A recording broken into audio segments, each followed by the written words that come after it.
We now pay a visit to Pavee Point Traveller and Roma Centre, which is a national non-governmental organisation comprised of travellers, Roma and members of the majority population, working in partnership at national, regional, local and international levels. Pavee Point Traveller and Roma Centre, we work for equality for travellers and Roma. We have a variety of different programmes. We have the primary healthcare project, we have men's health, we have mental health programme, education, we have a Roma programme, and others, among others. Our work is really to try and inform the government, inform policy, but also do the groundwork. We've been established since 1985 and we're a national organisation, one of 4 national travel organisations. That's us in a sense. I don't say this lightly. If you look at the racism and discrimination that travellers has experienced historically to date, and even very much unfortunately the Ireland of today, I cannot begin to imagine if Pavee Point and other travel organisations were not here, because we have been, like, it's as if in some cases that it's travellers' fault the way that they live, but we have seen policies that have failed travellers. We've seen systems that has brought travellers into, but it has done more harm than good. The itinerary report in 1963, that language that was used will solve the traveller problem once and for all. We housed them and there'll be no more travellers. I think the work that Pavee Point has done is to highlight, it's to tackle and go about addressing those issues. The health inequalities, the inequalities in education, the inequalities in access to employment. So yeah, I think the work that Pavee Point Traveller and Roma Centre and other organisations doing is really, really crucial. One, I think the approach that Pavee Point uses is the community development approach. It's that collective approach, and that really is the way to go. Our work is to think of travellers collectively, and there's loads of examples I could give that I'd be proud of the work that Pavee Point has done. But what we're talking about today, Men's Health Day, is one component of that, and like I have seen it over the years, and it's getting bigger and it's getting bigger and bigger, and it's an opportunity not only for travellers to come and engage on the day, but for health professionals. It informs their work, because not everyone that'll walk into the service are the same. So, you know, you'll have a variety of different people from different backgrounds. So it's really for health professionals to see, well, what are we doing that can be inclusive of travellers, or what are we not doing and what are we missing? So I think overall the Men's Health Day is really one of the best events I've seen organised over the years. I know Men's Health Day is in June, but what we'd like to do ourselves is do something with traveller beforehand. All that stuff is important, what Mike was saying, because it needs to be captured. Like that piece of work you're saying, David, on site, fitness group, that's important. Today we had a meeting, we're setting up a men's health committee in the Eastern region, where there's 9 traveller projects, and today was our first meeting of the year, and the aim of that meeting is to plan Men's Health Day, which is Jordan Men's Health Week in June, and we have Men's Health Day, we will be having Men's Health Day on the 14th of June in the Phoenix Park. But the committee itself was formed to plan it and see what we can do in the day. So the overall day, the main aim of the day is a football tournament, but it's not just around the football tournament, it's having the other health organisations there as well, but not just national health organisations, it's also having traveller projects and travel organisations there today as well. They share information of the work that they're doing, and if people want to take something home or get more information or take a number and want to ring back, that they can do that also. But the football tournament is kind of the main aim of the day. But we'd have at least, like last year, we had over 100 traveller men. We had 12 teams on the day, which was very successful to have over 100 traveller men there. It's in the Phoenix Park. We do it every year, but hoping this is the start of it to make it bigger and better. But on the day we'd have horseshoes, which is a traditional traveller game, which is very popular. But we're also looking to do other things as well. So as part of the committee is to come up with new ideas and involve, because not everybody's interested in football, not everybody's interested in horseshoes. So if other groups have ideas of what to do in the day, we'd be looking to do that. Just last start on the top. If anybody's interested in going, we're not putting pressure on me. And that's what we done last year, Davey, yeah. I would really like to do something new this year, to be honest about it. I know football is there, horseshoes, wall.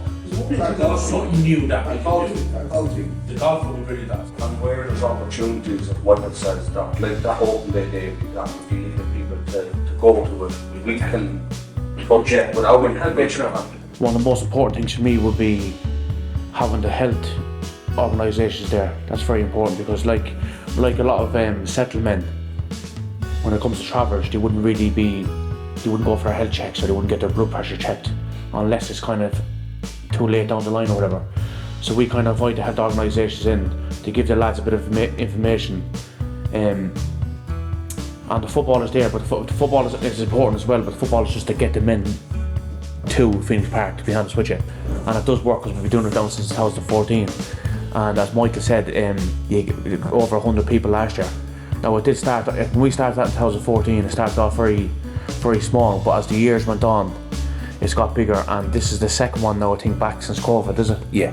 So it's been getting, to be honest, we were actually surprised at how many people were there in last June, because it was just after COVID. So people actually want to get out, they want to mix, they want to talk. And what was also there was teams from Donegal, there was teams from Longford, there was teams from Offaly, travelling in had travelled from there. And we also had a Roma team, 2 Roma teams. This year we're hoping to have a lot more. So people from different backgrounds, we'll be inviting different projects, so we'll be aiming to have at least 16 teams this year. And we invite people, as Michael was saying there, that travellers have used their services. So for instance, like the likes of Coomine Treatment Centre, you would have a lot of travellers going through that centre. So we invited them last year. We were going to ask them now to kind of come in now and give a bit of information on how, if people want to get through the centre or whatever, how they get there, and give them information, things like that. Another thing would be the mental health side of things. I don't know about Michael or whatever, but when I'm playing football, or if I go for a run or do a bit of exercise, my mind is clear, and I don't be thinking about nothing, I just think of that. So we're trying to get a few health and mental health services there as well this year, because it's huge now in the travel community. And again, as I was saying earlier on, it's something that men wouldn't really speak about. So we're trying to break down that barrier and get men to start speaking about mental health, because it's a huge issue with suicide and then mental health issues, and so a lot of men don't know where to go. And they'd be ashamed to talk about stuff. So we're trying to, as I said, we're trying to break down them barriers and get men into play the football, get into the fun things, but also go over and get the information leaflets and speak to health professionals about stuff like mental health. So that's the great thing about Men's Health Day, is, as John was saying there, is the football tournament's there. But when you have the health services there, and people, like, say for example, someone might be suffering with their mental health, they might have an addiction, or they also might have a family member that they're worried about, that you can go up and speak to that person. But if you don't feel comfortable speaking to that person, that you can actually take a leaflet or a number away on the day and bring it home and give it to the person that you want support for. But it's so on the day also is we have the football tournament, but we would encourage everyone as they're coming in before the tournament even starts is to get the blood pressure check, the cholesterol check, and the diabetes check. They're the important things. And when people have them done, there'll be someone there to talk to them about it, but also encourage them, if it's high, if they're worried about something, is to encourage them then to go to their GP and go and get more information about it. Because, as John was saying, travelling men won't go to their GP very often. They won't look for help. They're very quiet. But what we find, and I know for ourselves in here, I do a lot of group works. I do a lot of football groups, fitness groups, information sessions, workshops. If you create the conditions, travelling men will talk. People think travelling men won't talk, but they will. If the conditions are right and you do things right and get them there, they will open up and they will talk. It's all about their environment, of where they feel safe speaking to, and when you add that, if you add something in that they enjoy doing, where then you feel they get comfortable and they start speaking a lot more. See, what we can see also is, from what we can see here, is a lot of young travellers are starting to hide their identity, right? And the reason being, I find, is a lot got to do with social media. There's a lot of negativity sometimes around travellers, and young travellers are hiding their identity in schools and employment because of fear of discrimination or fear of being a traveller. So one of the other things that we actually spoke about, one of the lads actually spoke about in the committee, was racism and discrimination that, for instance, that some travellers would find in the sports clubs. So on the 14th of June, on Men's Health Day, hopefully we'll be getting someone involved where we'll be having someone speak about racism, or we're having some kind of information on discrimination and racism, because a lot of travellers out there would probably get discriminated against and they wouldn't have a clue they're getting discriminated against. So having that information there on racism and discrimination will be very vital as well. So yeah, these are the kind of things that we're going to have on Men's Health Day. Yeah, it's more about how the impact of racism on people's mental health.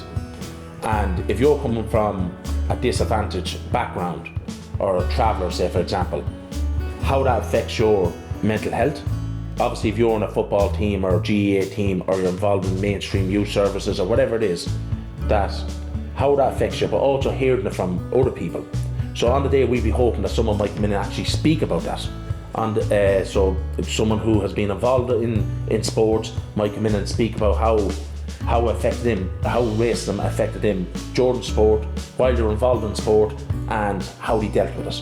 Because racism affects everyone, so it affects travellers as well here in Ireland, and how he dealt with it, or she dealt with it, and how do you overcome it? It was like, Michael, I was watching a programme there a couple of weeks back where Jason Sherlock, a Dublin footballer, and he was actually speaking about the discrimination and racism he actually got when he was younger, when he was playing for sports teams. And a lot of travellers would have faced the same thing of where they're from.